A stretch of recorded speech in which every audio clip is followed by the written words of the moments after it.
welcome to Nocturnal Frequency Radio. Good evening, Alex. Good evening. Oh wow, I thought for a sec there that you might have, I don't know, been snatched by that 70s porn star that you were talking about earlier. Yeah, well, you know.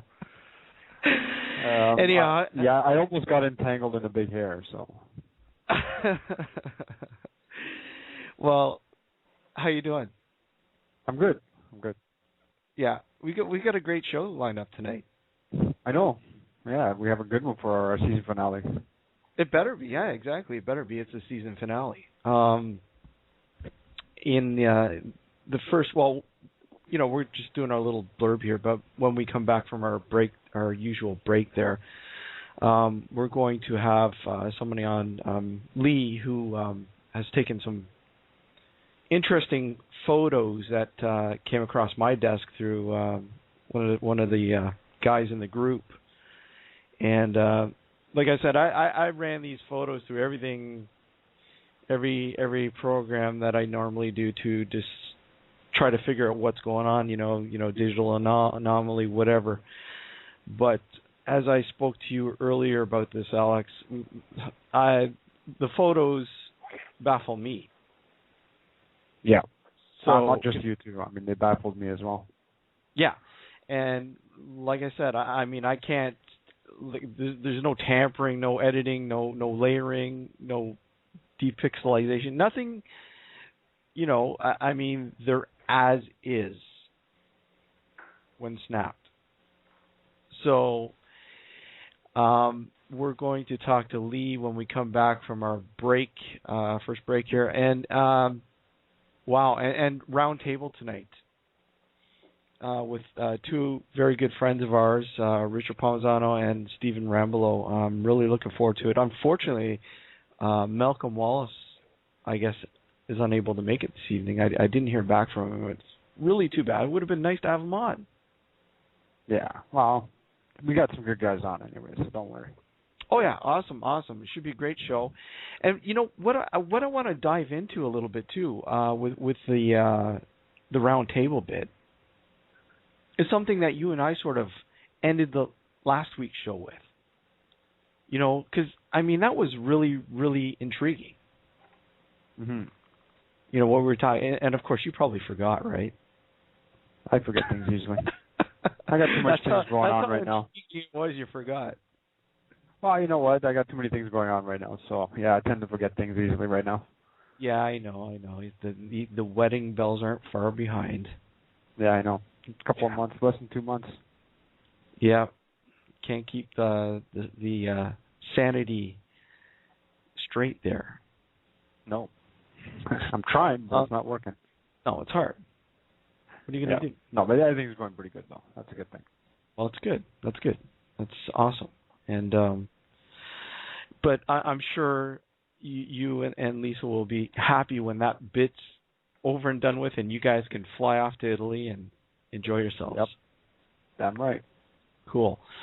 Are you a Sabbath fan?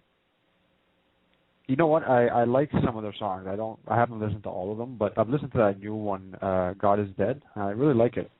Awesome. I do like it. It sort of harks to the you know, the way they were, you know, minus obviously 30 years gone by in technology and everything else. But I mean, it sounds great. It sounds like authentic Sabbath. Yeah. No, it's really good. I really enjoyed that song. And the new album comes out Tuesday. I mean, it's weird saying album.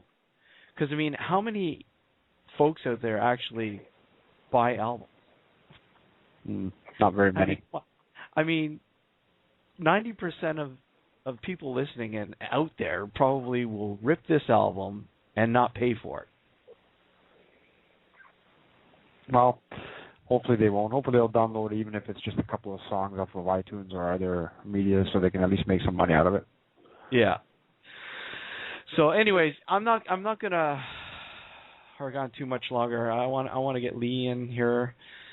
So we're gonna take our break.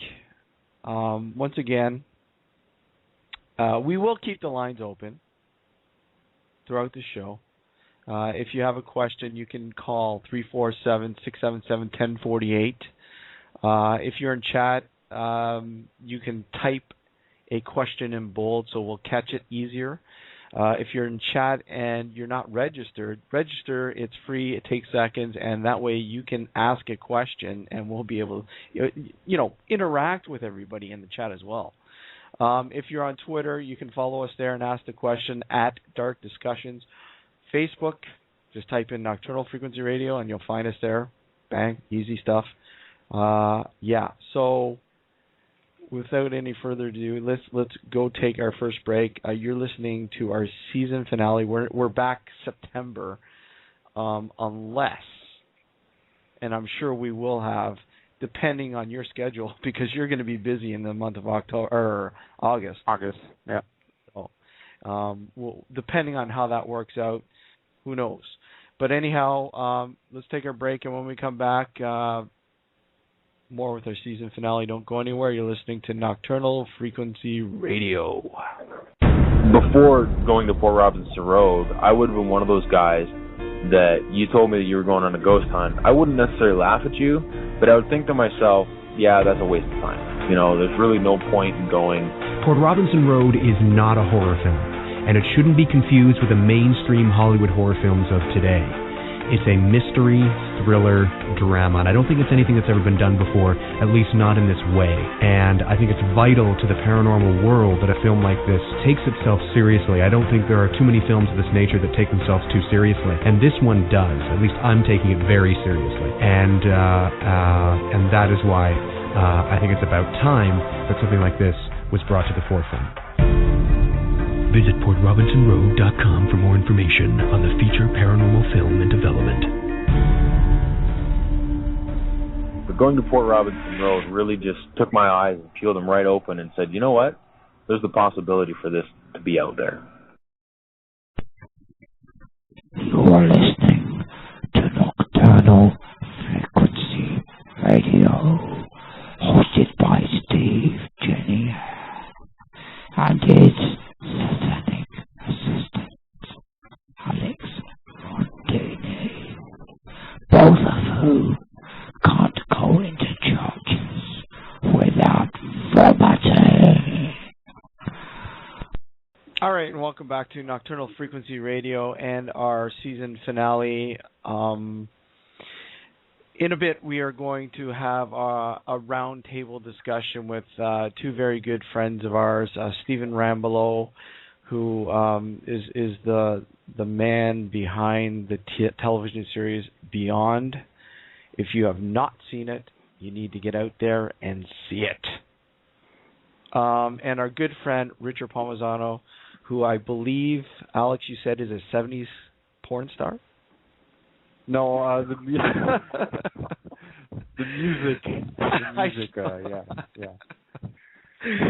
And he should be though. I don't know. I've never asked him that, personal question. Yeah. Well, we're gonna have to room a little bit when he does come on here in a sec. But anyhow, for the first little while, we're going to talk to Lee, who has taken a couple rather interesting photos, as mentioned there earlier at the top of the show, that baffle me, and I know, Alex, you looked at them, and you're completely baffled. Lee, welcome to the show. Hi there, how are you? Great. So, I guess, sort of lead us into exactly how these pictures came into being in terms of, like, what were they taken with, why were they taken, and sort of, go on from there. Yeah, okay, right on. So, a bit of background. Yeah. I'm about the middle of the province of Ontario near Algonquin Park, and I live in the middle of the bush, really, the forest, right? We're out in the middle of nowhere here. Mm-hmm. And I'm big into the outdoors and hunting in particular, so I've got numerous trail cameras all over our acreage. We've quite a bit of country around here we cover these game cameras with. So they are heat in motion triggers them, and they just do their own thing, and you go around, collect the SDs out of them, and bring them home and have a look and see what you got. So I'm looking for deer, moose, bear, all those kinds of things. Mm-hmm. So I was out checking my cameras one day, and I've got I don't know, about somewhere around a dozen of these Spy Point game cameras, and I bring all the cards home. They're all labeled with each camera, so I know exactly where they're coming from and whatnot. And I get these series of pictures. Like once they're triggered, they do multiple shots type of thing. So I think I had that particular camera set on. I think it was like a burst of 4 photos it would do once it was triggered. And so the first picture looked like it was just an issue with the sun or something along those lines, where it cast almost like a halo on the top of the camera. Yeah. In the bottom of the shot, there were a couple of blue jays sitting on the ground. So what it's doing is it's actually right behind my house, and I have this field planted, a food plot planted to attract animals. So it's very close to the house, and so there's a couple of blue jays there in the bottom of the screen, bottom of the shot, and this weird halo-looking thing on the top of the camera. The very next picture, so I mean we're talking within seconds. Within seconds. I don't know, it would be about 40 yards in front of the camera now. The blue jays they've moved off a little bit, and then directly in front of the camera, dead center, is this image that it just makes the hair on the back of your neck stand up, and it looks to me like I don't know. I think my wife actually called it Bubble Boy. It looks like some dude with, I don't know if he's got a head or not. His arms are cut off, and it looks like his legs are cut off, and he's in a bubble floating above the field. It's creepy as all get out. So, and then the very next shot, which again is like seconds, it's gone, and it's at roughly quarter to 10 in the morning. And, within seconds of each other, there's absolutely no way that somebody could just jump out of nowhere, I mean, from the tree line or anything, to get in position and do this with the amount of time in between those pictures. It's impossible. It's impossible.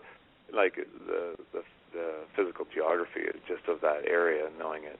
Like, I mean, you can only see what's in front of the camera, but I mean, I know what's there, obviously, all around it, and it's just not happening. It's the weirdest. Here's how it made it extremely odd. So I collected these photos, and I almost hit the delete button because I thought that's just too weird. I don't know what the heck that is, and I can't explain it, and I didn't really want to explain it, even admit to it. So I just put them in a folder on my computer, and I just kind of not forgot about it, but I just didn't say anything about it. So here's the weird part. I work shift work. So 3 nights later, it's like, I don't know, 10 o'clock at night-ish. My wife calls me at work, and she says, basically, number one, I haven't been drinking. I'm like, okay, what's going to happen here? It's like, there's got to be a story here, right? Yeah. So we have a great room on the end of our house. It's like 21-foot cathedral ceilings, so we had these windows that are quite high up the end wall. She says, I'm not kidding you, like something comes out of the sky, this green ball comes ripping across the sky, it comes right to one of these high windows, they're like 15 feet off the ground, throws the brakes on, sits in front of that window, and then shoots off straight across that field, going straight down the back of the house. So would be directly over that game camera, headed in the same direction that this, what we call Bubble Boy thing was, right, in the photo. So I said, I kind of laughed. I said, that's kind of weird. That's pretty creepy. Do me a favor, go to the computer, go into my folder, my photo folder, and she, well, why? What's going on? I said, just go. Trust me. Just go check this out. You won't believe this, because I hadn't told her about it, right? So she goes on there, and she's like, what in the hell is that? I said, I don't know, but it's pretty funny that you just seen something really weird. And look at what was on my trail camera like 3 days ago. So, can you believe that? That is... What's going on? okay. Well, first, when I first, it's funny because when I guess a mutual friend Chris, I guess who's a friend of somebody that you know, obviously, that made contact. He sent me the pictures and asked me to have a look at them. Originally, I didn't catch them right away. They were in my inbox. I just saw Bubble Boy pics, and I'm like, what the heck are those? And I said, Chris, he's like, did you open did you look at the pictures? And I'm like, no, I got to look at them still. I haven't had a chance. So finally, I took a look at them, and I'm like, initially going, okay, what the hell? Okay, so I'm zooming in, just looking at, everything, and, the first picture. But the one thing, the first, okay, obviously the image of that humanoid figure or whatever in the background in the second picture, but what really struck me as being very odd, automatically, Lee, as you mentioned, the birds just going about their business in the field. They don't seem bothered by this thing at all. No, they don't. It's as if they don't even notice this thing, and going from point A to point B, if that's what it was doing, judging by the obviously the interference with the camera.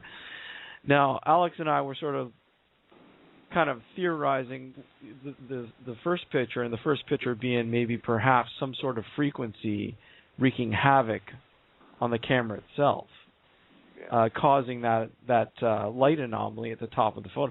Richard, have you seen the photos yet? I have seen the photos, I brought them up here, and there's a couple interesting things about them, especially the second one of Bubble Boy there. First thing I noticed was there was a 1 degree temperature change within, we're talking seconds. The other strange anomaly I've noticed here, which is extremely interesting and be absolutely, in my opinion, impossible to fake, is if you look at Bubble Boy very carefully, there seems to be an 18-foot semicircle, some kind of energy pulse around Bubble Boy. Yes. It's almost like a dome around him. And that's what Alex and I sort of kind of thought, that perhaps this bubble is actually some sort of, I don't know, maybe portal or some sort of, I don't know, because we're talking about seconds.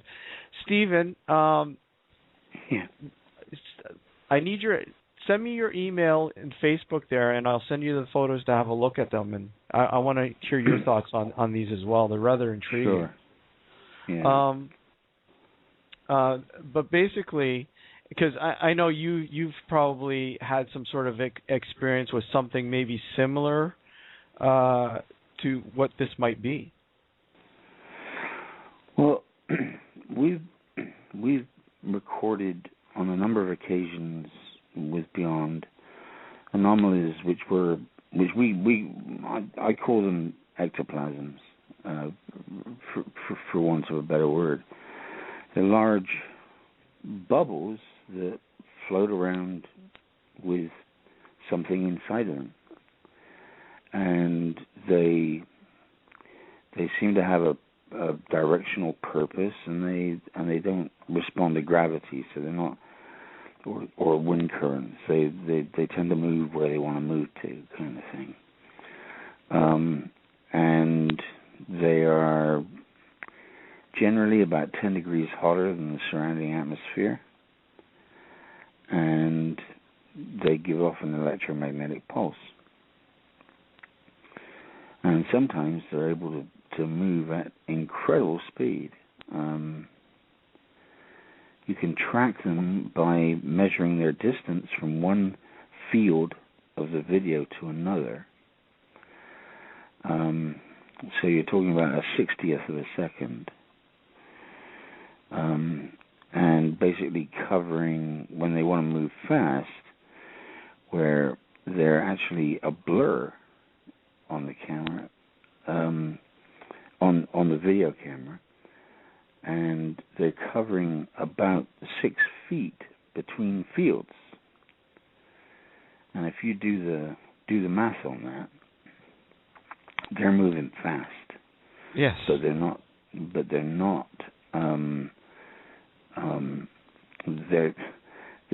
not obeying the laws of physics. They're not creating like a sound, even though they're traveling at like Mach 2. They're not creating any sound anomalies that go with that kind of speed. Lee, now, have you, before these pictures, experienced anything like this before? Like, I mean, anything out of the ordinary? Well, I guess living on that property at all? No, never. I mean, it's the kind of thing that never honestly enters my mind. It was just a shock to me to see that kind of thing floating around out there. Like, obviously not seeing it, but seeing it on my camera. And what about when, again, you're saying you have several cameras, and again, never had anything like this on any of the cameras show up at all? Never, no. And I mean, you know what? I run so many of these 5-point cameras that I actually get people that ask me all the time, wow, you're up there in the middle of nowhere. You ever see anything weird like Bigfoot or something? Yeah. Or a cougar or, something odd, like not native to this area. Yeah. Just regular everyday stuff, right? But and then this thing came along, so I was when our somewhat mutual friend there said he wanted to get a look at and get these pictures to you, I was pretty excited because maybe finally get a little bit of closure, some idea of what, somebody that knows. Well, let me tell you, like I said, when I had seen them for the very first time, yes,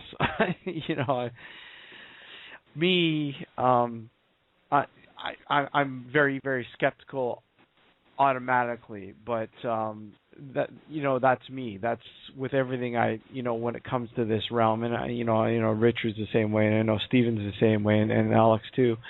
You try to weed out the explainable with the picture, and obviously there are things with the aspects with the photo that are explainable, but there's still so much within those photos that just completely you just can't wrap your mind about, and you can't explain.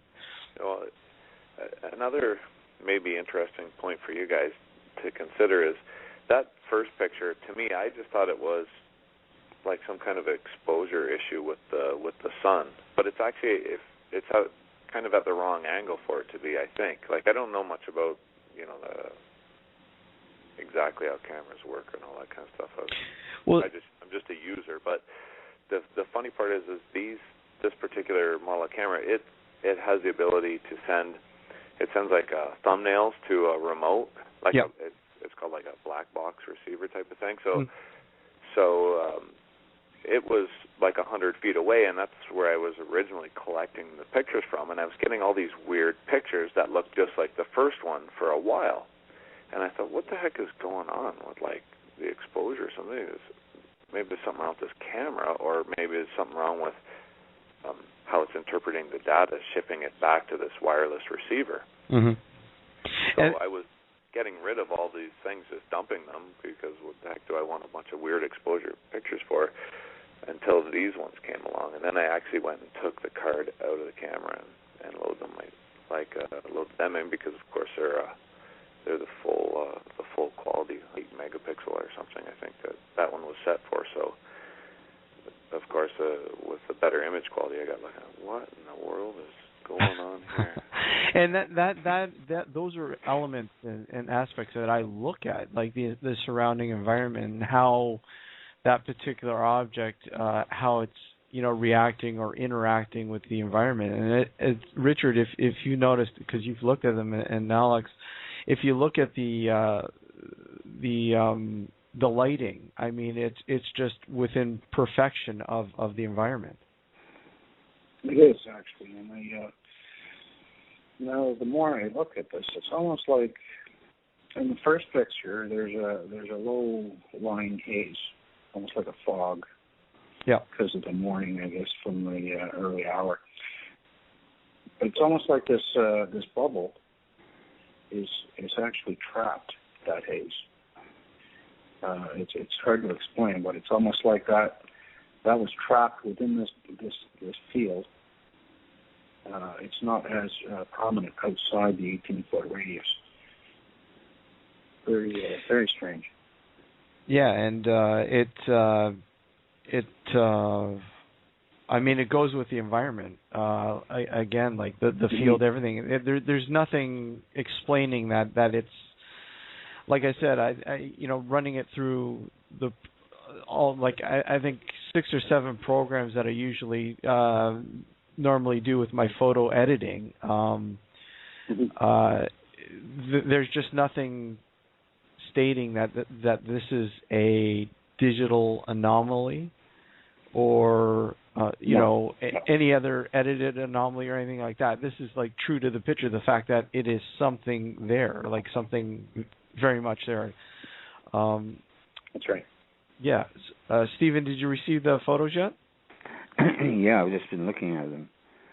Your thoughts? I've never quite seen anything like this before. It's I mean, like, it's beyond the what I was talking about before. It's its scale and clarity is huge by comparison.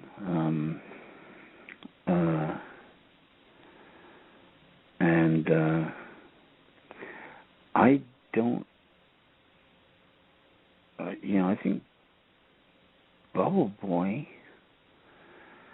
I don't know. He seems to be like that. He seems to have a logic. He seems to have a logic and a purpose. It's like he's moving away from us or something. That's what it looks like here. And I can understand why you call him Bubble Boy. That's really quite fascinating. It seems fitting, doesn't it?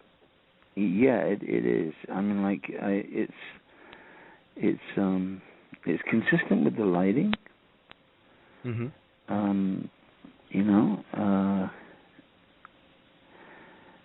It seems to me there's an interesting linear smear that's going down the image, and I think it's there on both of them, on both of those shots.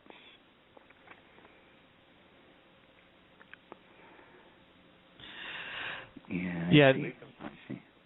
No, it's different. It's different on the first one. It's a tree on the first one. On the second one, that smear that's a very strange light anomaly. On the second picture. Oh, on the second one, yeah. Yeah. Sorry, there's a line of light that's coming down. It looks like it could almost be a tree, but it's not. And it's what it is.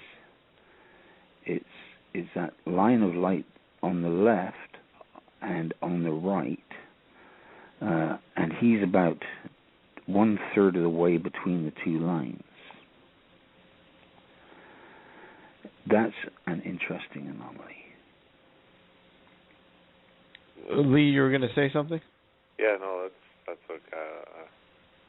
I was kind of thinking out loud, so I lost it. It's okay. So I mean, okay, Richard, let me ask you with the first picture.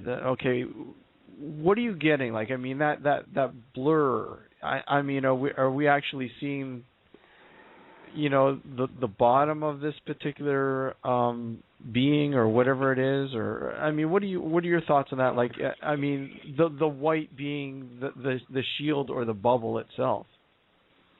Mm-hmm. Yeah, the first picture, that looks like, I would say that's a lot of, it's almost like a vortex. If you get close into that photo and you can see everything is twisting, let's say counterclockwise, That's the way everything seems to be arcing, in counterclockwise motion. And it seems to have a lot of energy to it, a lot of distortion. And it's almost forcing that. You can see a definitive line in that mist cut across the, I'd say about 1/3 below the anomaly there. You can see that mist almost being pushed downwards. As if there's like a vortex moving. Steven, it looks like some kind of high energy. But that's how high energy moves, right? In a vortex. Terms. Yeah. I mean, you can see examples in nature all the time, right? Like hurricanes, tornadoes. What are your thoughts, Steven? Like on that? I'm just trying.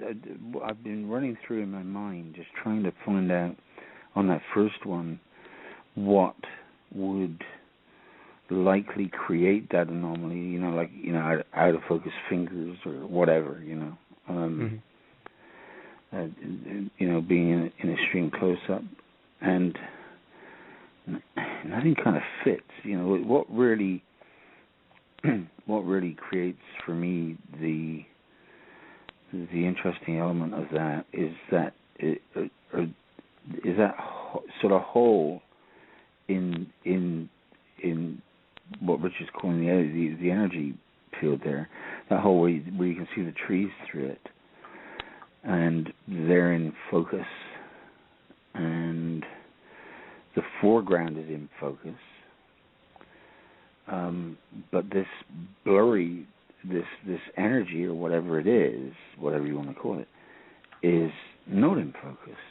But everything in the field, from the from the birds in the foreground, right up to the trees beyond the anomaly, is in focus and sharp focus.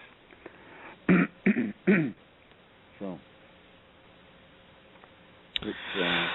it's interesting. And is this leads? Is this the beginning of a sequence of events, as far as you're concerned? Well, your wife was the green orb and stuff like that. Yeah, no, that was it. It was just, that all happened within 3 days, and that was it. We never had anything else again. Never anything else after that. No, not that. Not that we're aware of. Yeah. Nothing that we witnessed or anything. Nothing at all. So, yeah. I'm sort of familiar with your area. I used to have a vacation place close to one of the entrances to Algonquin, in the middle of the bush, kind of thing. And we had some very interesting stuff that used to go on up there, but most of it was wolves and bears and things like that. But sometimes there were very strange things. Certainly in the sky at night. Well, let me ask you, Lee. Would you be willing to allow somebody to investigate? In what respect? Like here at the property, or? Yeah. Yeah, I suppose so. It wouldn't bother me any. That's for sure. If you think that you could find more answers to it. Richard, what do you think? Do you think it would warrant, like, maybe some sort of investigation? Like those are my initial thoughts in trying to maybe understand what exactly is going on there. I do. I think an investigation of the property surrounding area may have clues. I see there's been quite an amount of time that's lapsed, so I don't know how that would play on any physical evidence in or around that area. But it's still worth a look. Even to get a Geiger counter out there and see if there's any differences. Look at the ground, see what may be out there. And just see around the area. See, obviously something was either taken or left on this property. It'd be interesting to see the other sequence of photos as well, part of these two. See what kind of changes occurred over. You said I think there's 4 photos. Yeah.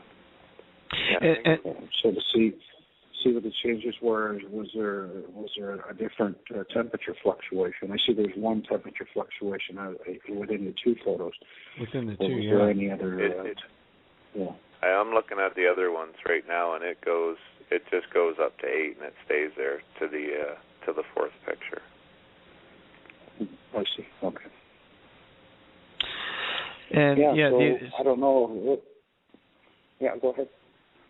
So the other 2 photos are just there's nothing going on in the 2 photos. The birds are in the field in the first and the 4th.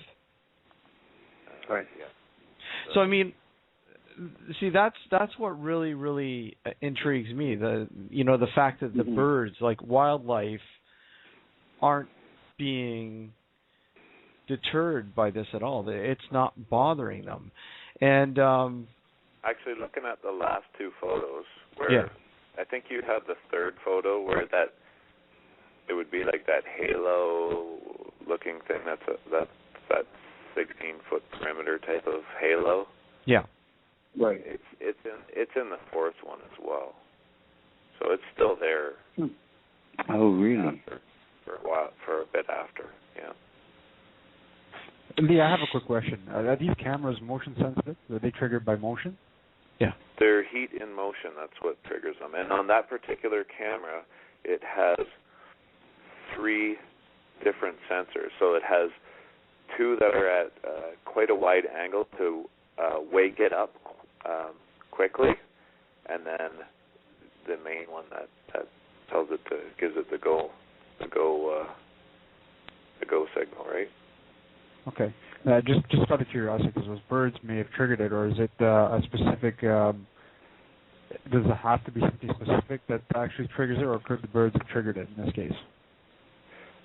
No, because you can tune the sensitivity on them, and I don't need a million pictures of sparrows and blue jays. So what I do is, in that particular spot, that I'm looking for white-tailed deer in that spot. So I try to have it set on a little bit higher sensitivity, so I'm not going to use up all my memory on all those little things.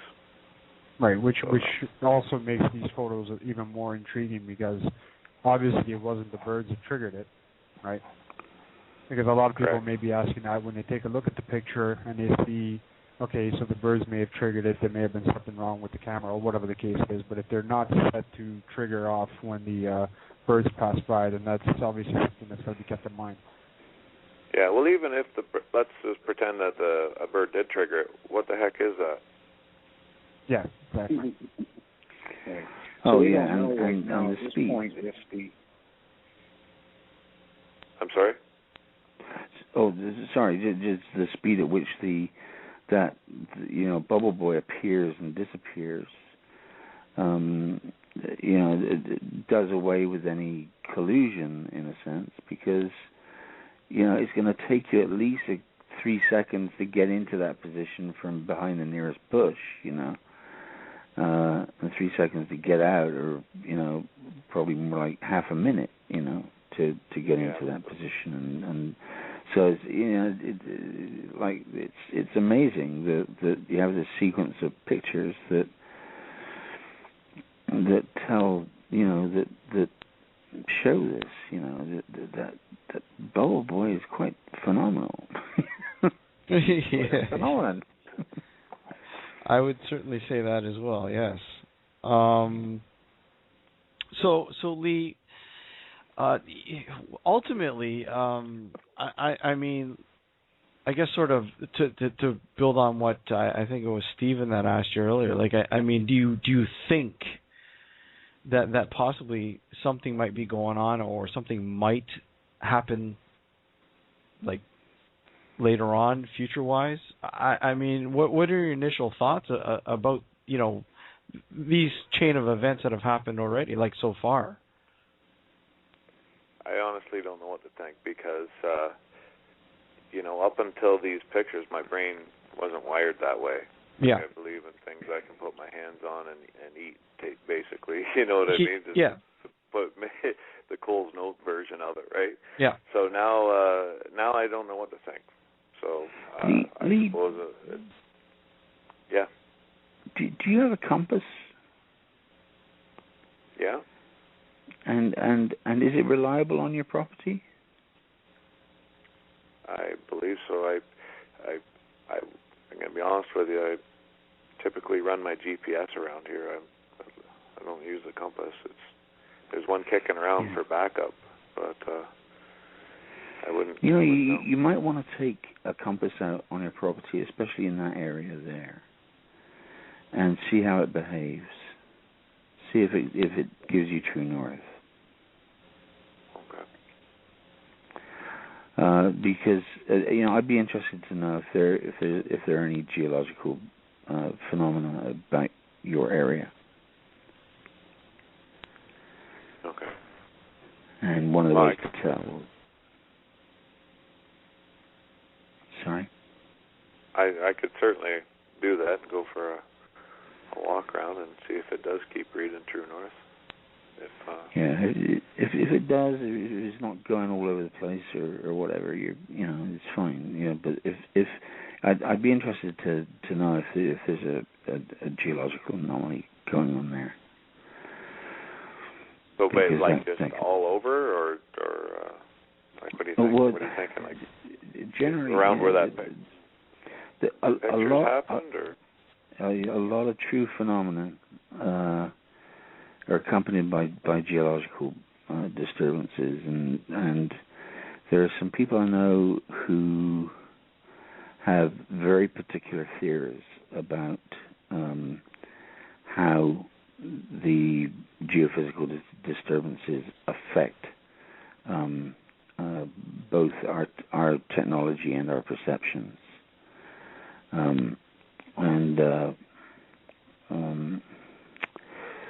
It all started a long time ago, back in the 70s, when they started noticing that animals started going crazy about 3 or 4 days before earthquakes happened. And what it was, the movement, the more subtle movements of the tectonic plates before an earthquake happens give off geophysical disturbances which upset the pineal gland in the human and affect the animals, and that gives off melatonin, and then they discovered that huge numbers of people were having nighttime hallucinations before earthquakes were happening, and a lot of them were having experiences where they were seeing dead relatives and talking to them and stuff like that.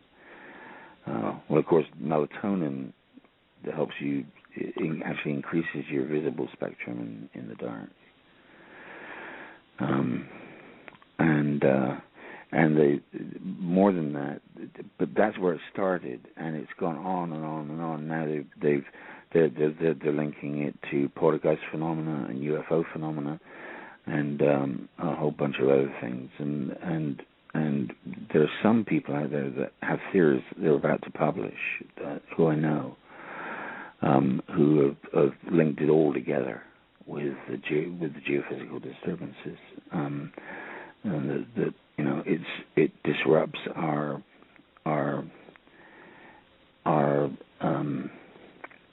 visible spectrum, and they've observed that it has an effect on technology too.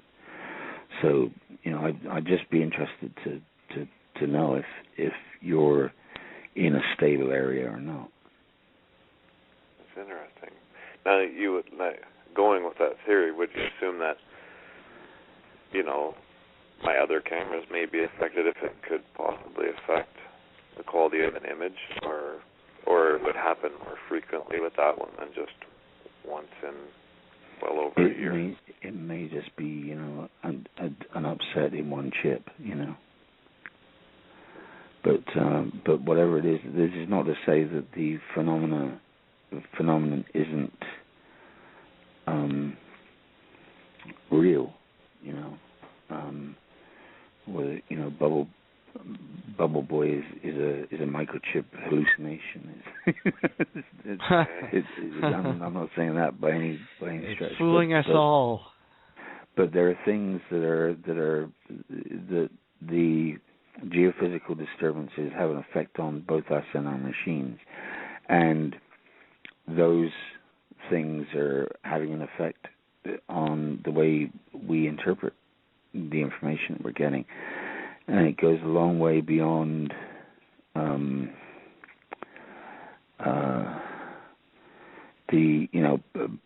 putting a football helmet on someone with a bunch of wires and saying, oh, this means that because we can make you hallucinate this, that it's not happening. In fact, we're finding that it's probably quite the opposite, that we're finding that the geophysical disturbances are just opening doors for us, that inadvertently opening doors for us, that it actually jives with topology and physics and what have you. It all works in tandem, but it's actually supporting the phenomenon rather than rationalizing it. And that looks to me like something real in the field. Yes. Well, like I was saying to Steve earlier, I mean, it's I'm open to anything that could help answer a few questions, because to me that's just unanswerable. Well, we're certainly going to stick on it, Lee. There's no doubt about that. I mean, I know with myself, Richard, and Steven, and Alex, and somebody else that who's not with us this evening, she might be able to shed some light on this as well, and we'll definitely keep what we're thinking and pass it along to you, and if you get anything else happen, just let me know. I'd love to know what. Absolutely. Keep track of that, and then possibly maybe set up an investigation in the future there. Will do. Well, and there's some hunt camp properties up in behind me, and I know that they run their own Mesa cameras up there all the time too. Maybe I'll even speak to them and see if they've got some weird stuff. Ever had anything different happen on their cameras? Yeah, that'd be awesome. And hey, you have the proof now. I'm not seeing things, guys. I've got it on photo here. Welcome to the club. Yeah. But it's funny, Lee. My brother-in-law, the same thing. Like, I actually spoke to him one day. We were sitting around having a couple of beers, and I said, you're always out in the middle of nowhere hunting, and you got the cams going, and you're just at times just you and your brother or whatever sitting in the middle of nowhere in the dark or whatever. I mean, have you ever witnessed anything unusual? And he said, what do you mean unusual? And I said, just anything out of the ordinary that's just not supposed to be there. And he's just so down to earth. Everything is like explainable. Well, that's me. Yeah. Like my wife, she said, "What the heck? That's got to be this or that," and I everything I could think of to just make it explainable. But really, there's just no answer to that. No. It's got me. It's got me. It's got me. I don't know what else to say. It's got me. So again, if you guys could ever shed any light on it, or somebody out there can through you passing it along, or you bringing it to the forefront, it'd be interesting. Anyways, it's interesting to hear what you guys have to say, because as far as I'm concerned, you're the expert. So that's some really We tried. Just some really good The thoughts. blind leading the blind here. Yeah. Well, in all honesty, though, I mean, how do you even try to justify something like that? It's theories. Yeah. Is it not? Yeah, pretty much. I mean, we're basically going on, experience and theory, and what science will kind of sort of lend a hand to. I mean, we all know that science doesn't explain everything. Therefore, there are other means to try to understand things. And well, I'm sure. Who knows? Something might come out. We don't know. And again, you never know. You might have another experience up there. We don't know. This was just last winter there, so November. Yeah, it was November 15th. I'll be honest with you. If it never happens again, I'll be okay with it. I bet. But on the other hand of it, I sure wish I was home that day, because I mean that's right out my back deck. Like, it would have been something to see if it was even possible to see it. It looked like it happened pretty darn fast. So.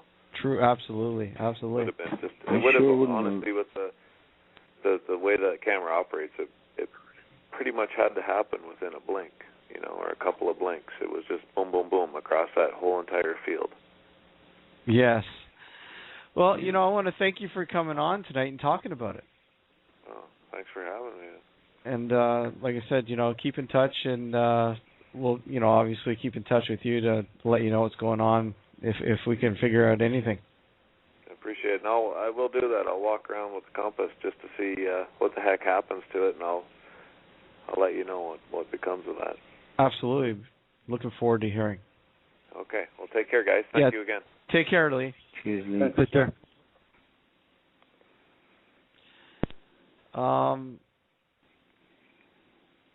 We're gonna take a halfway break. And I just want some quick afterthoughts when we come back, guys, and then we're gonna get into our round table finally.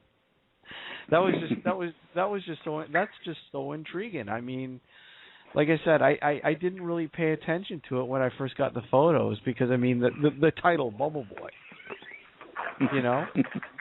and then when I finally sat there and I looked at these pictures and I'm like, what the hell? Okay, there is something genuinely going on in these things. So, anyways, we're going to take a break here. When we come back, we're going to have a roundtable discussion with Richard Palmisano and Steven Rumbelow. Don't go anywhere. You're listening to Nocturnal Frequency Radio on Blog Talk Radio.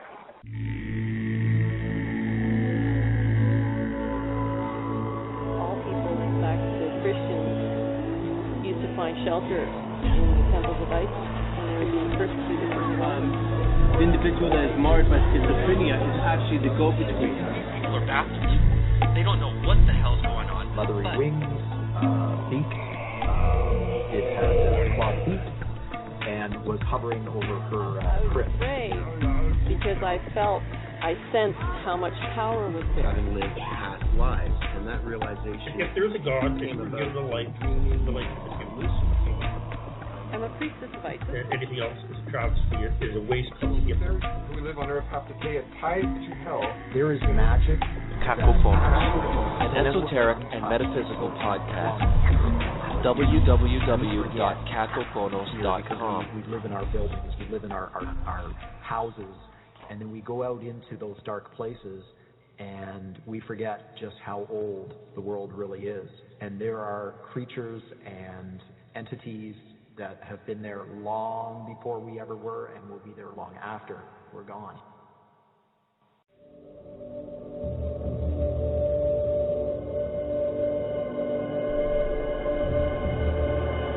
Southern Ontario Paranormal Society has been investigating and researching the claims of the paranormal since 2005, taking a scientific look but never neglecting the spiritual. We are a non-profit and we will travel most of Southern Ontario and many parts of the United States. Contact us at support@sopsinvestigations.com or visit our website at www.sopsinvestigations.com.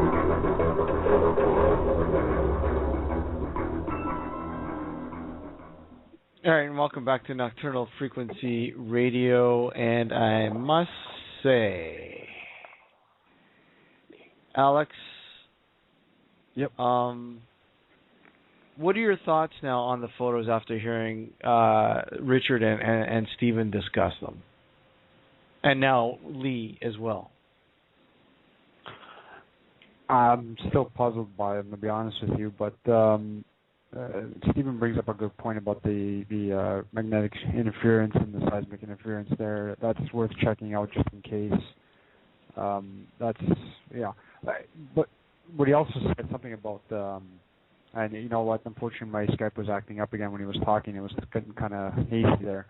But Steven, I think you mentioned something about what they're saying with the seismic or area, whatever is going on in there. It could also be opening up the possibilities for us to see something that we normally wouldn't. Is that correct? Did I get that right? Yeah, yeah. That it actually it promotes it stimulates the pineal gland, which in turn promotes quite a high volume of melatonin to be released in the brain as a response to the kind of disturbances that are created electromagnetically by tectonic plates rubbing together. This is like 3-4 days before an earthquake happens. And in fact, they first started researching the phenomena as a way of reliably predicting when an earthquake was going to happen. So they did a lot of studies with thousands, tens of thousands of people in California and in Japan. And one of the side issues that came out of that study was that people were having conversations with dead relatives with this extra boost of melatonin, which goes to which also sort of supports the fact that, you know, when phenomena start happening, the animals that have more rods and cones in their eyes seem to be looking at things that we can't see, and responding to barking at or, you know, hissing at things in the corner that you just can't see. And it would seem that our visual range can be enhanced by the melatonin, especially in darker situations. So, you know, that I've also come to notice when we've been shooting with Beyond that we started to be able to identify phenomena that would normally we'd only be able to catch on camera just by learning how to identify them. Like if you suddenly see something while you're shooting, if you think you saw something, if something happened out of the corner of your eye or whatever, check the footage very carefully, one frame at a time. And sure enough, they'll you know, we found that was a reliable way to find orbs and things when we were initially looking for them. And then we were able to, I certainly became fairly skilled at being able to see these things with the naked eye in daylight. But before shooting, I never saw those things beforehand, never. But I think one is patterning. You know, if somebody says to you "red Volkswagens," you suddenly start seeing red Volkswagens everywhere.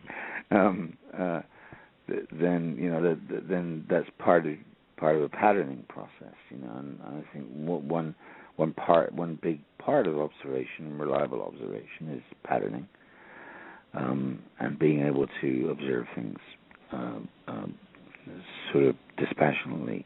And then I think the other part of it is, you know, when you're able to enhance sight by, you know, stimulation of melatonin or whatever it might be.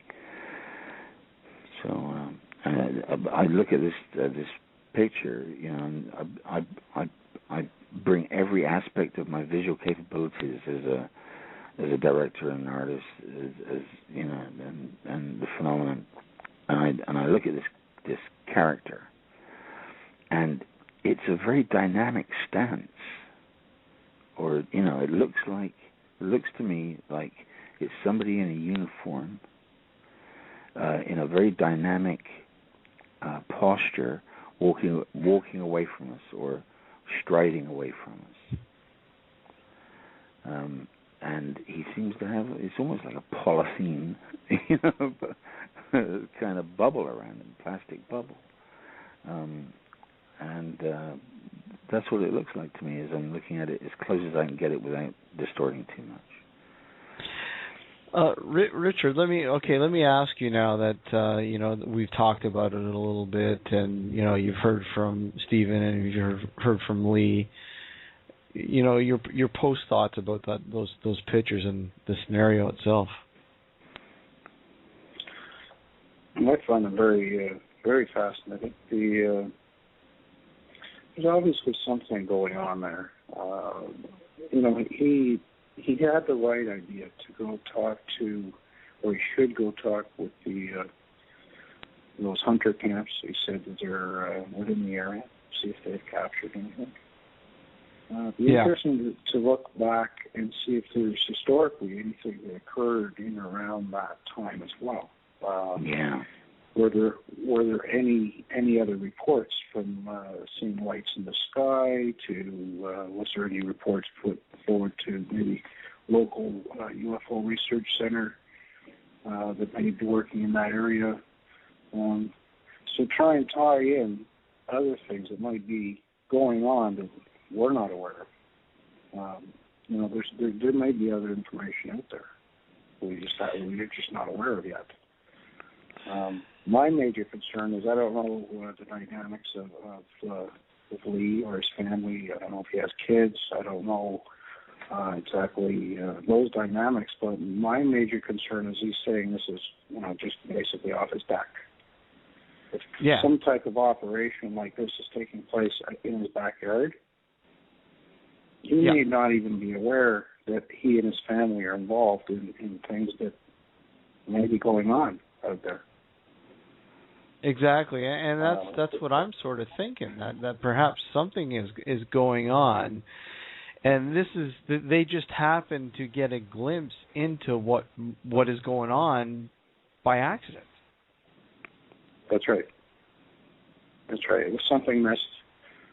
Usually, when you look at reports, extraterrestrials, abduction, they're usually pretty clever at, you know, taking out surveillance cameras. They're usually clever at taking out alarm systems and getting into your house and doing whatever they do.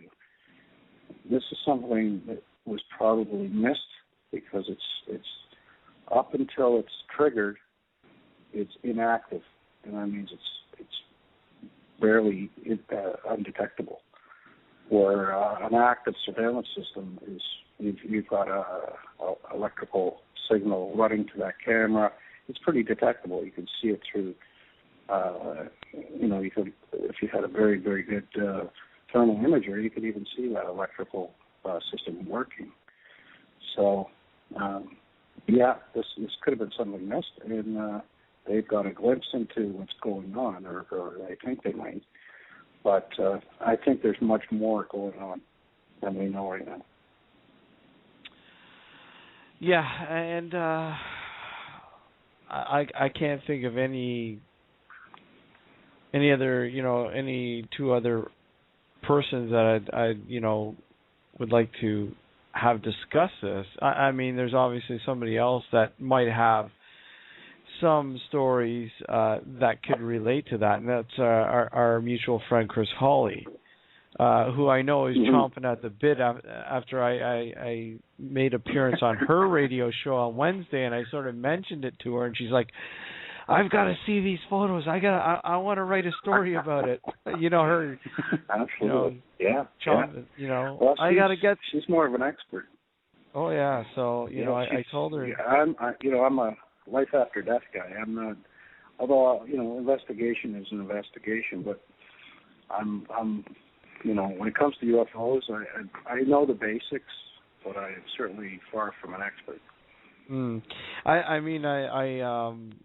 I let her know, I emailed her to tell her that Lee was going to be on in the first hour, and that if she wanted to call in and sort of ask Lee some questions and see the photos, but unfortunately she didn't get the email. She'll probably get the email about 2:30 in the morning. Right. Send me those photos. I want to see those photos. A phone her. So, yeah. So anyhow, guys, Alex and I were discussing last week in the last little bit of the show, sort of a tie-in to, the paranormal and the afterlife, and just perhaps maybe that maybe we're actually being filtered in terms of what we're perceiving as what is the afterlife, and might the possibility of it being something else. Now, let me ask you, Steven, theory-wise, and from what you've researched with Beyond and elsewhere, what other sort of equations play into it with what you have learned? In particular, like from sort of step A and B, I think we've managed to prove that there are at least 6 forms of life beyond clinical death that are measurable and identifiable in a scientific way.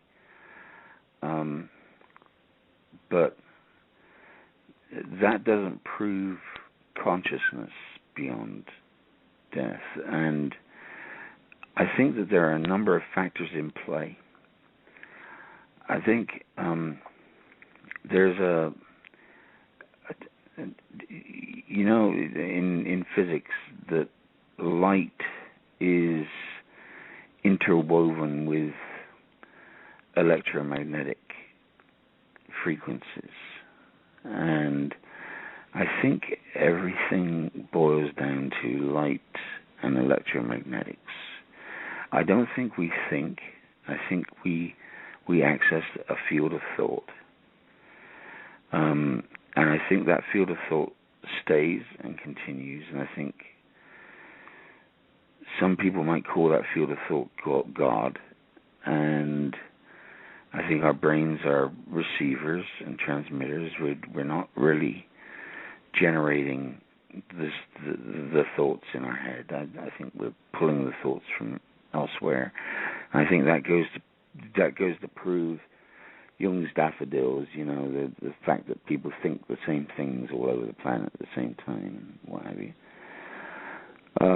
And I believe that light is an integral part of our existence beyond the physical. And I think topology bears and string theory and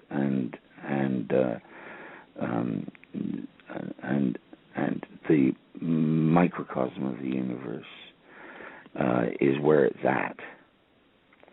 And I think that probably, and I'm saying this now without qualifying it, without referring to the things that, but this is in answer to your question. I feel sure that this part of the multiverse that we call 3 dimensions is just one small part of the whole picture. And I think when we die, there's a part of us that goes back to the light energy, and that association of light with heaven and so on is in fact topologically sound, and can be borne out in in quantum physics quite easily. And I think that we once we go back to the light anomaly, we are pan universe, we are pan multiverse. We're able to travel anywhere, anytime, at any speed. I don't think that light is bound by 182,000 miles per second. I think we'll find that's just theory. Okay, Richard, you with your research. I mean, we're talking quite a few years here. With the evidence and everything else that you've accumulated over the years, what are your thoughts? Well, I agree with Steven that it hinges a great deal on frequency. I'm working a lot of my theory and field work revolve on different frequencies and how to, for example, years ago I did an experiment, which was just quite terrifying actually, but I created a standing wave in a well-known haunted location. It was in a house. I used a very specific frequency for that standing wave, and I was able to merge our reality and their reality at one moment, and it was extremely terrifying. The things that were haunting that house became quite visible, quite audible. It was very short-lived, and that was because the team I had at the time, there was a great deal of panic. I had a skeptic with us. The skeptic broke down. He was the first guy out of the house. Go figure. I chased him down. Yeah, I chased him down once everything went helter-skelter. I caught up to him about a half a block away. He was not pleased. He was not going back for any amount of love or money. So I attempted to do that experiment. What's that? Wait a sec, Richard. Is this? Are you talking about Alex here? No. No, but it is someone. I think I know who the person is. Yeah, you know who he is. Yeah. You know who he is. Sorry, go ahead. I did attempt to do that experiment again. It was years later. We had better equipment, things like that, and we just couldn't get that experiment up and running.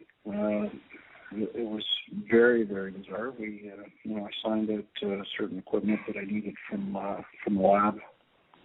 It was tested before I signed for it. Took it to the site. We set it up. My tech manager got everything prepared.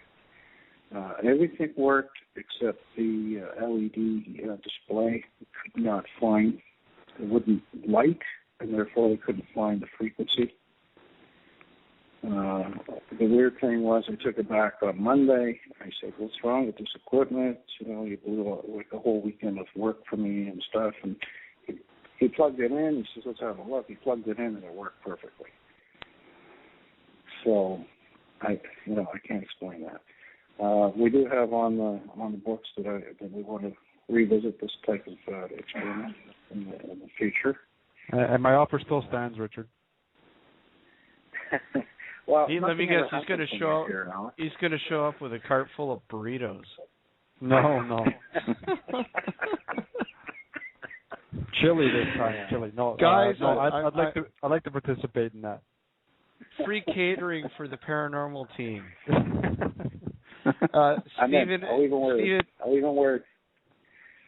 Steven, let me extend an offer. With the next film, when it goes into production, Alex will provide you with free catering. Great.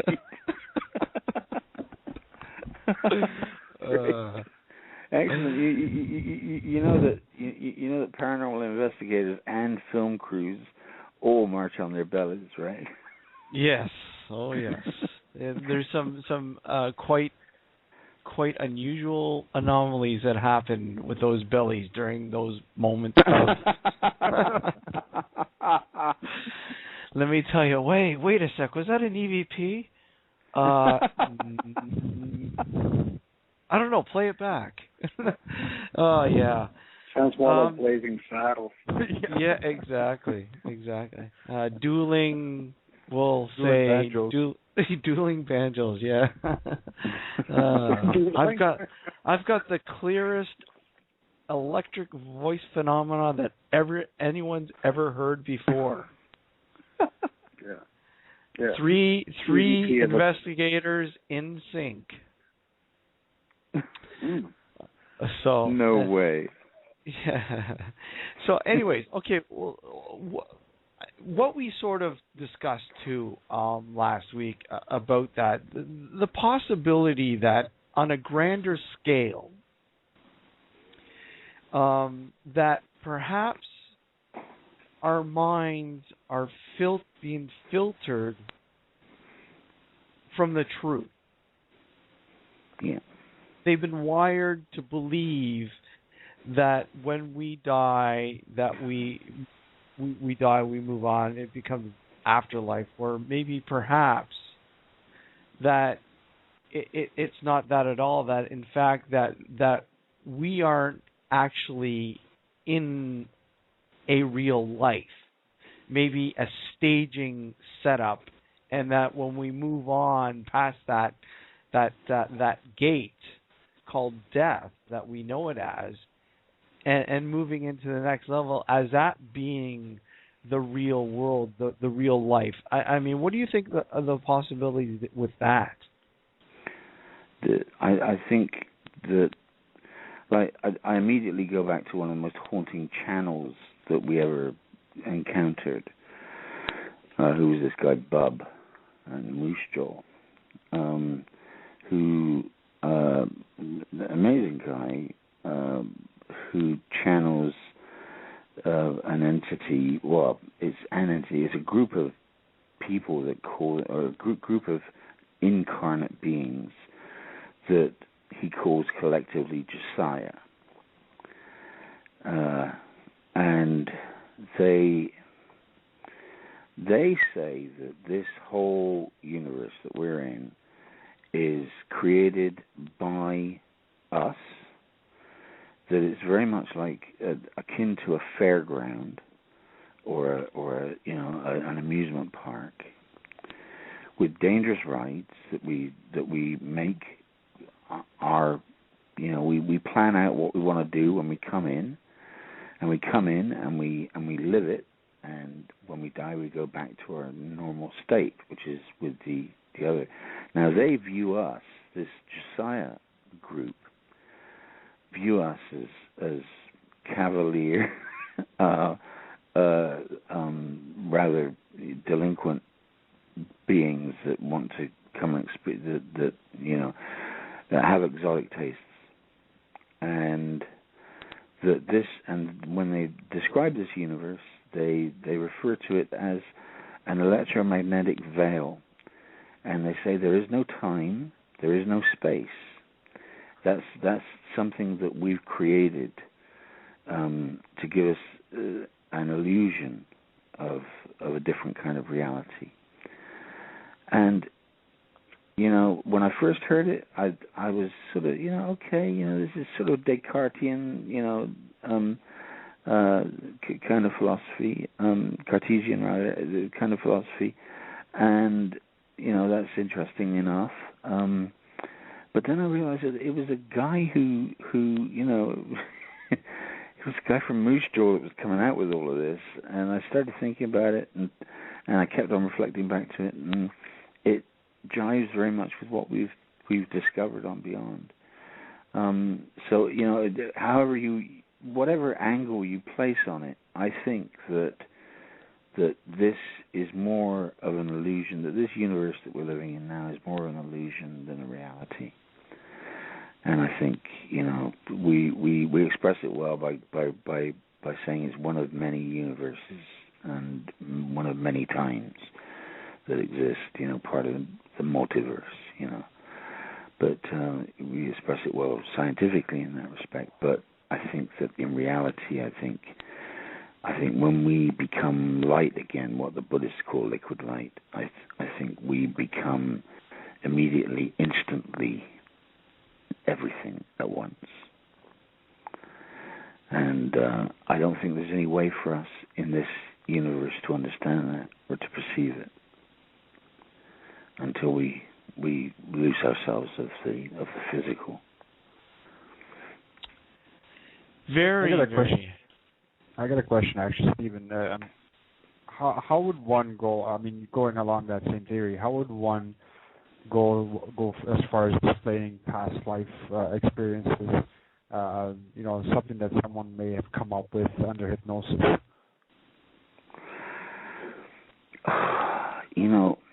I'm the wrong person.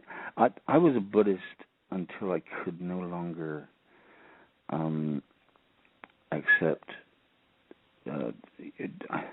I find reincarnation really hard to accept, and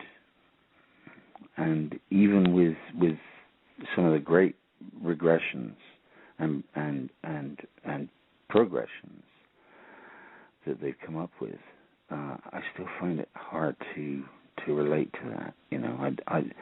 I think that it's all part and parcel of this sort of illusion that we've created. Human beings, whether we're in the spirit form or in the physical form, we're great at creating structures, whether they're real or not. Like Aristotle, was great at creating these illusory structures. He says, life is beginning, middle, and end. But in fact, we don't grow in straight lines. We grow like plants. We go all over the place. And but we're all the time we seem to be trying to create structures to pin the universe together.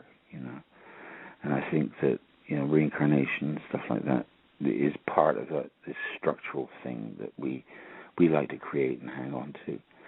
And I think it's so much bigger than that. And I think I think that one of the things that Bub says is, or that Josiah says, I should say, because Bub hates it when I say that he says it.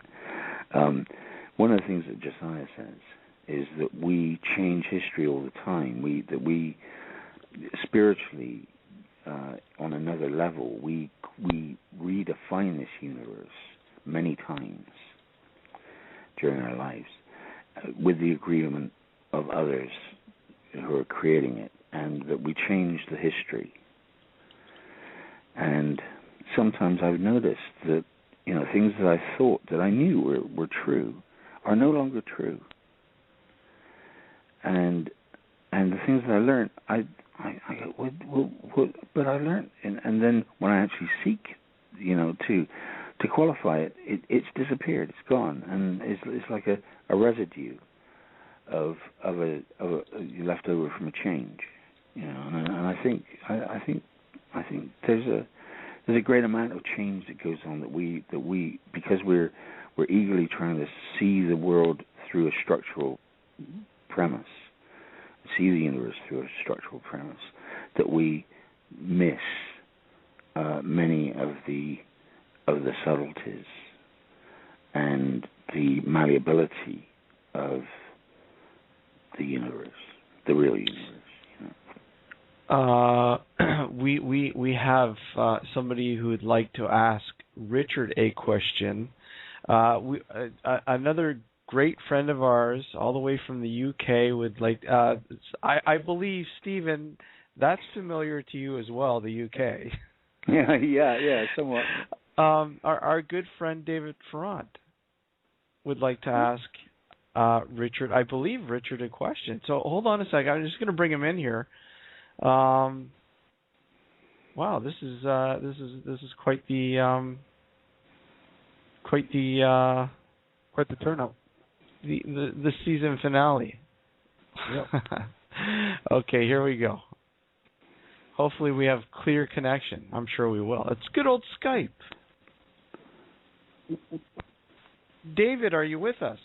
Yes, I am, Steve. It's great to hear from you, my friend. Okay.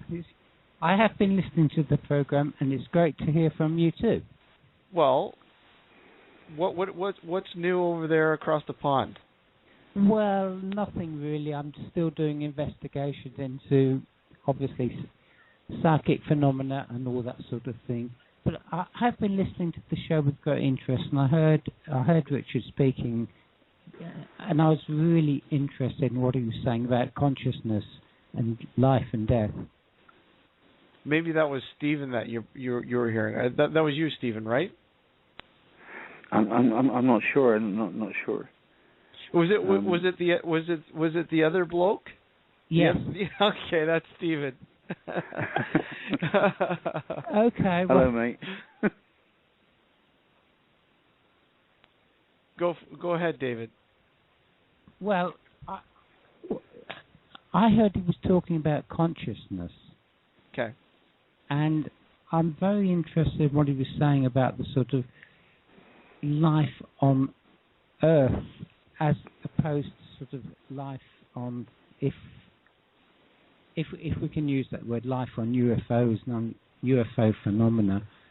But what I wanted to ask was, what does he think really happens to us? I know this is a very elemental question, silly question, when we die.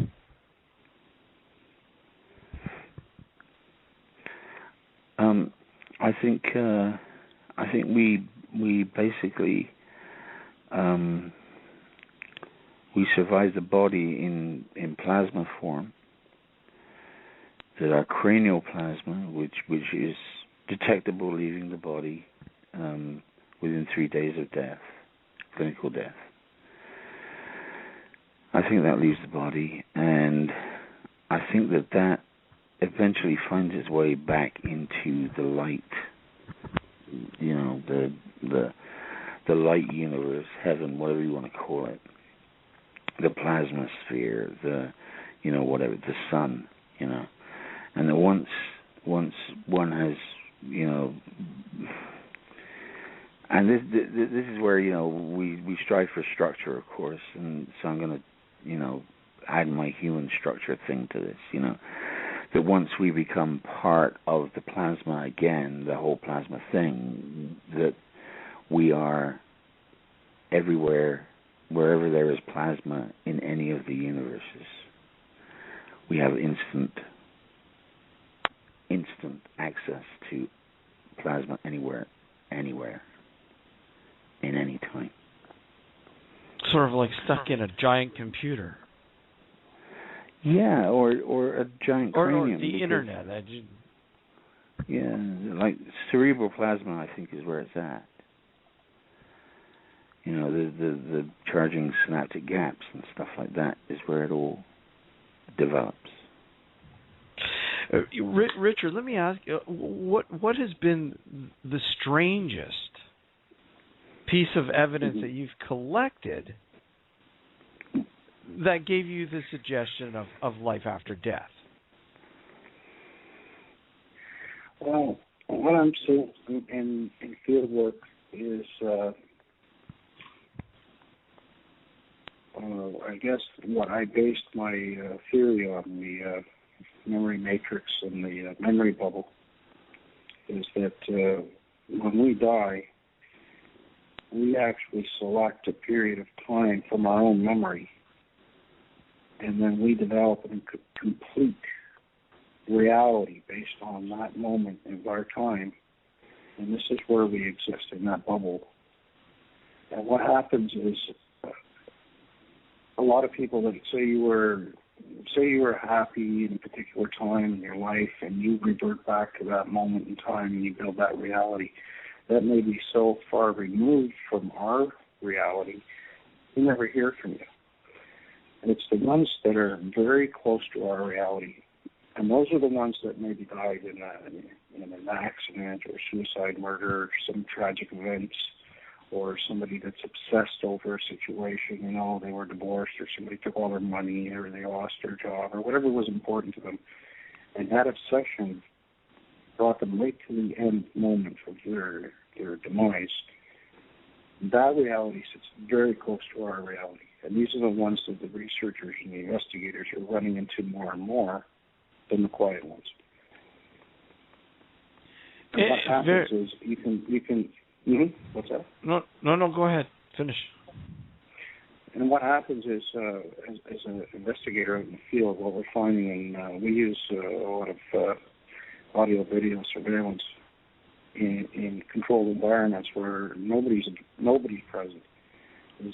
Within that reality, there's conversations with people that may even be still alive because they're part of that memory matrix from the deceased, remembering, Uncle Joe, and he's talking to Uncle Joe, and Uncle Joe's talking back to him. But when you research it, you find out that Uncle Joe's still alive, but he was part of your EVP. The other part of your EVP, you confirm now with Uncle Joe that this guy's been dead for 10 years. So he's building his own reality, and in that reality, it's business as usual. Life never ceased for that individual. They still feel that they're alive, prosperous, they're doing whatever they're doing. And then there's those fleeting moments where our realities intersect, and they realize, what are these guys? We're the ghosts to them. We're the ones making weird noises and camera flashes, and they're confused. David, you wanted to say something? Well, all I was going to say, Steve, I have listened to what both your speakers have said, your guests have said. There's one thing here that really confuses me. You know, we always look, I didn't quite finish explaining what I meant. Where do we go after death? You know, I don't think many people really ask that essential question, where were we before we were born? I'm sorry, I'm not trying to be too philosophical. No, absolutely not. You bring up a good point. I think it's very important. Yes. Because we came from somewhere. Okay, I've heard all the common theories about reincarnation. If you're good, you turn into a better person. If you're bad, you live a bad life. You're good.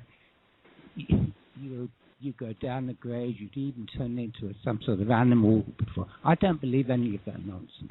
But I do ask that essential question: where were we? All of us. It's not just me, but all of us.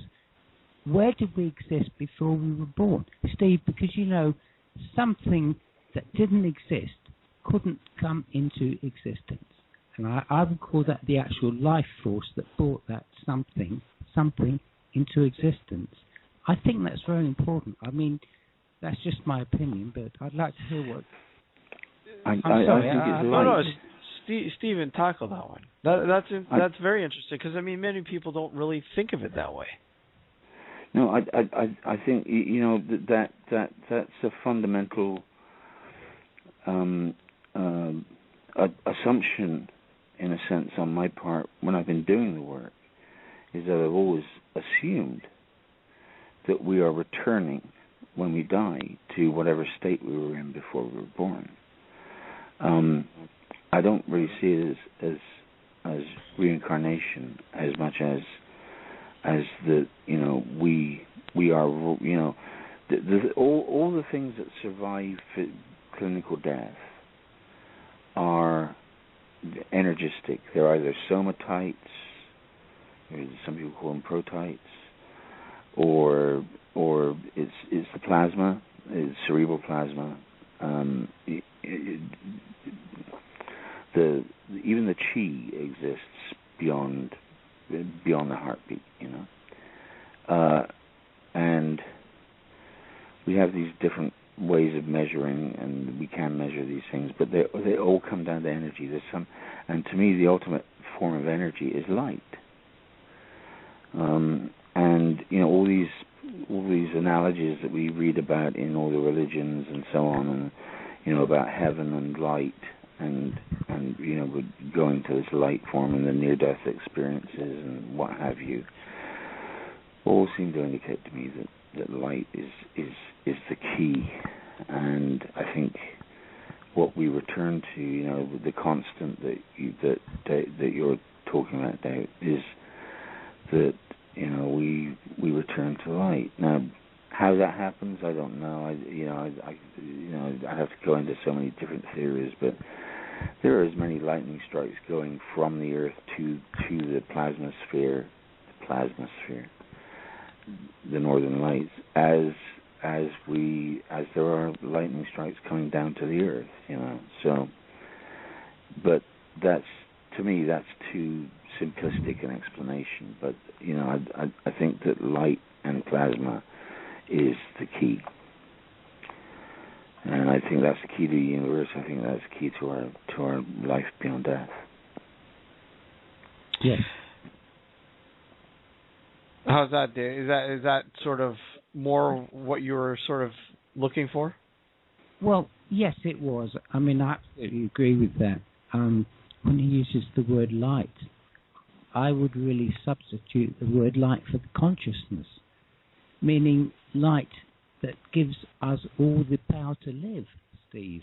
Mm-hmm. Yeah. I'm sorry, I'm not trying to sound childlike. Or, No. I really believe that. I mean, if you look around you, I mean, you can hear me now, obviously on this bad computer, but if you look around you, you can touch the chair you're sitting on. If you're sitting on the chair, you can touch the table in front of you. You can see somebody or something in front of you. And you mentioned the heart, but, you know, I come back to the point. What gives the heart the power to beat? Or what gives the brain the power to think? Surely something created that. Surely there's something behind it which gave it consciousness that first brought it into existence, or rather formed it and then brought it into existence. I'm sorry, I'm not going to go into a religious talk on various religions. I think they're basically all the same, but that is that's my enduring question. That's what I strive to solve.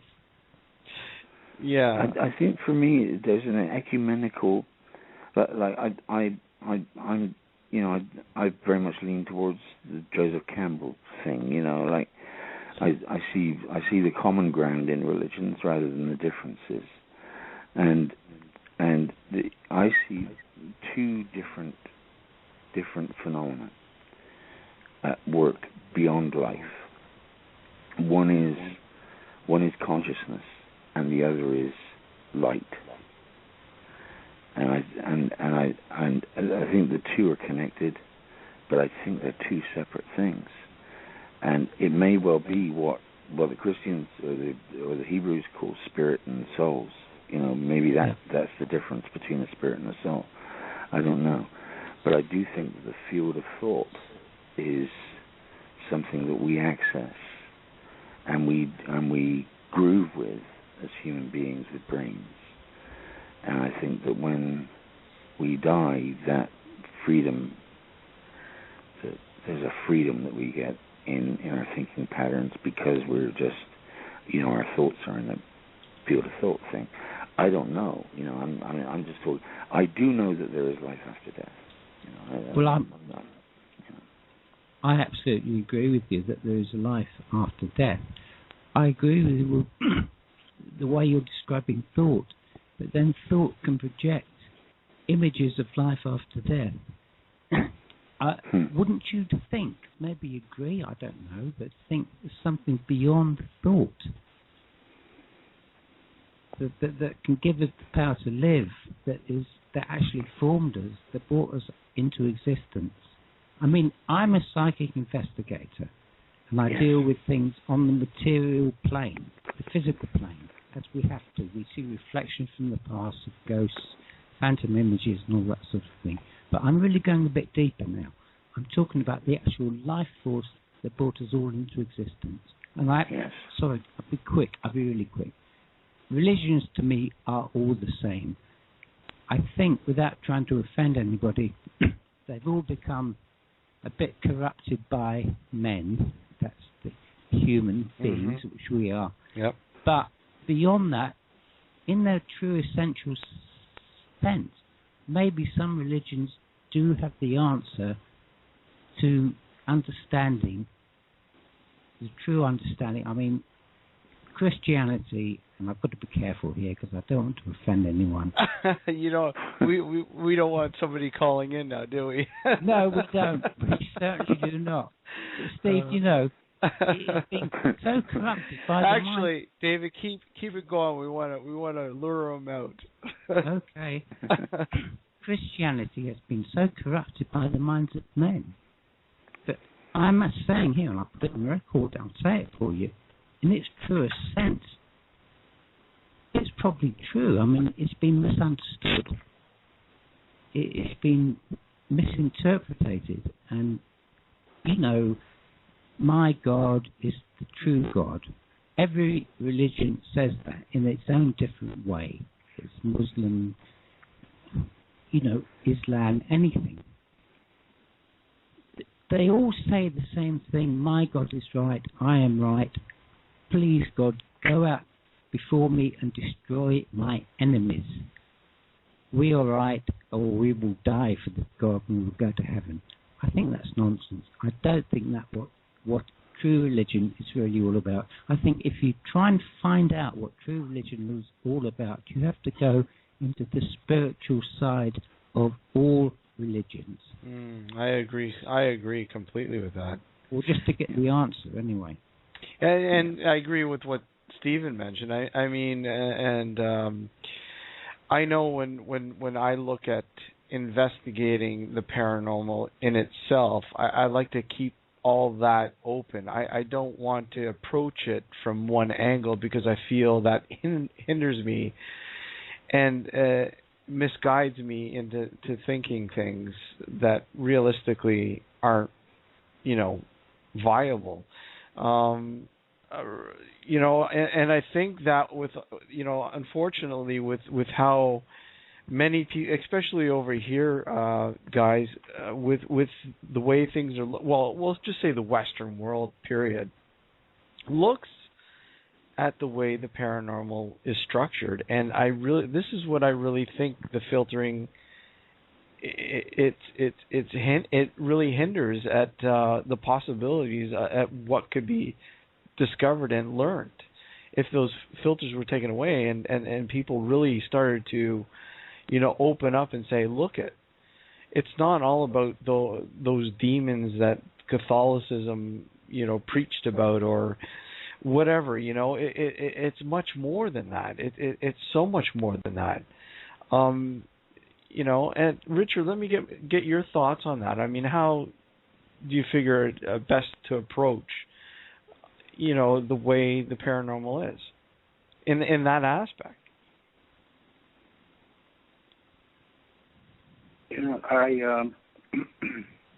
you know, there's one thing I do understand is in all major religions, and I've had this conversation many times. So I'm sort of a pain in people's backsides this way.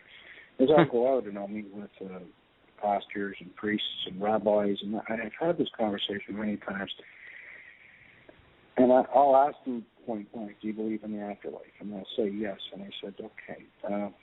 So when we die, what happens? And they get into this whole religious belief that you're going to be segregated and, you know, there's this wonderful place you can go, you know, call it what you want, heaven, whatever.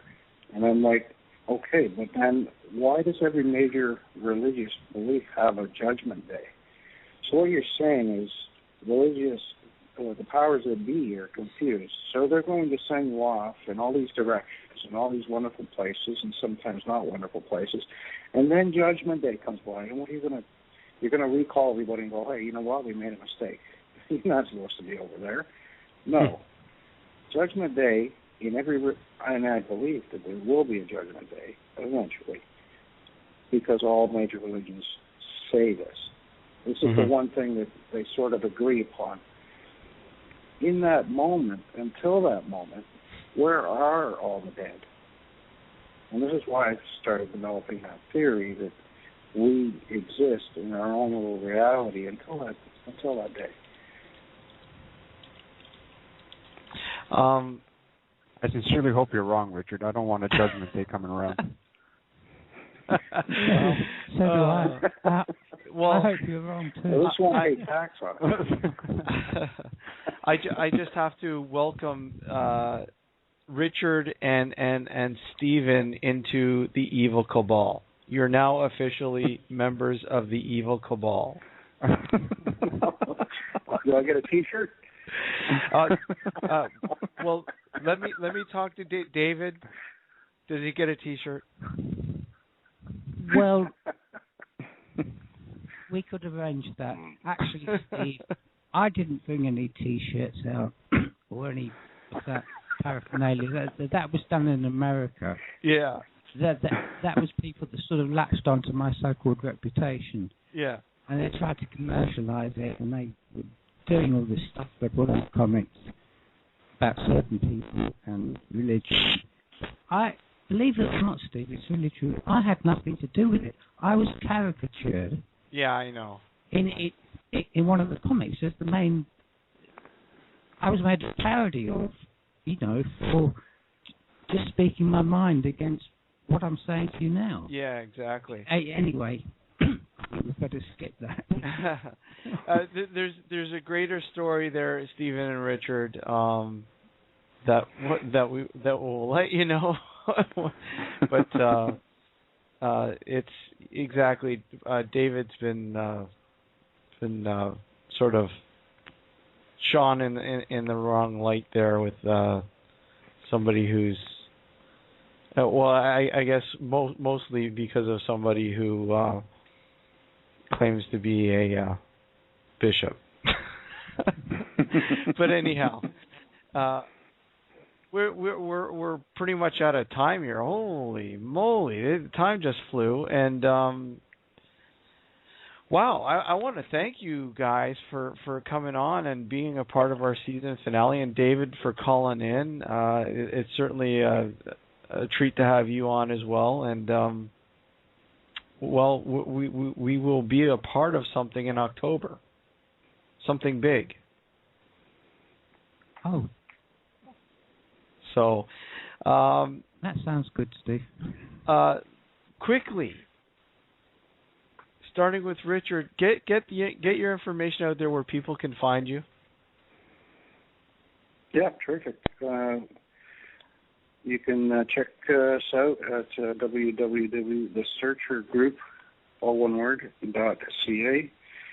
And please come by. You can look me up on Facebook. It's Richard Palmisano, Palmisano.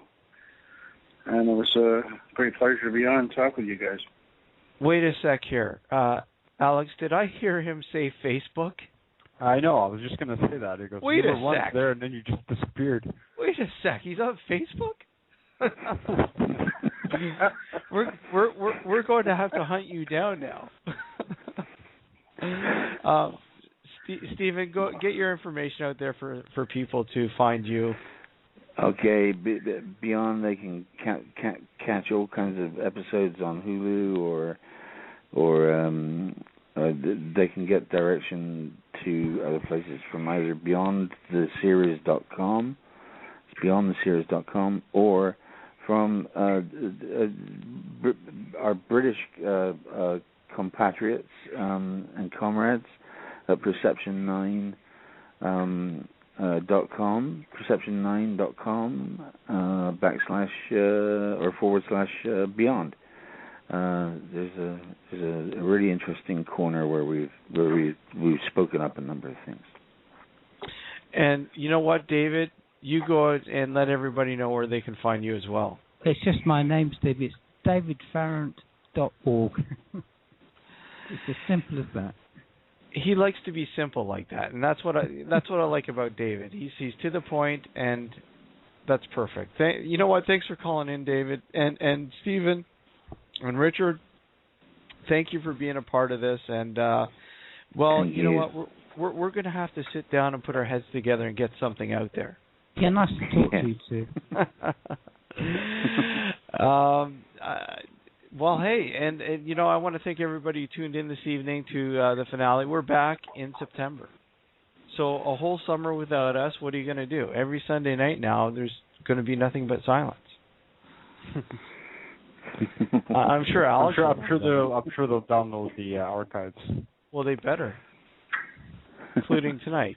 But that's pretty much it, folks. And once again, we're back in September. I want to wish everybody a great summer, and once again, Lee for calling in the first hour. And guys, the photos are up in the Facebook group. For those who did not see the photos or hear about them, check the archive in the first hour to know more about what's going on in those photos. And they're in the Facebook group, Bubble Boy Photos. Take a look at them. We'd love to hear your thoughts. And guys, Alex. Yep. Take care. And have a good week and good summer. Take care, everyone. Good night. Take care. Right. Nice. Good night, guys.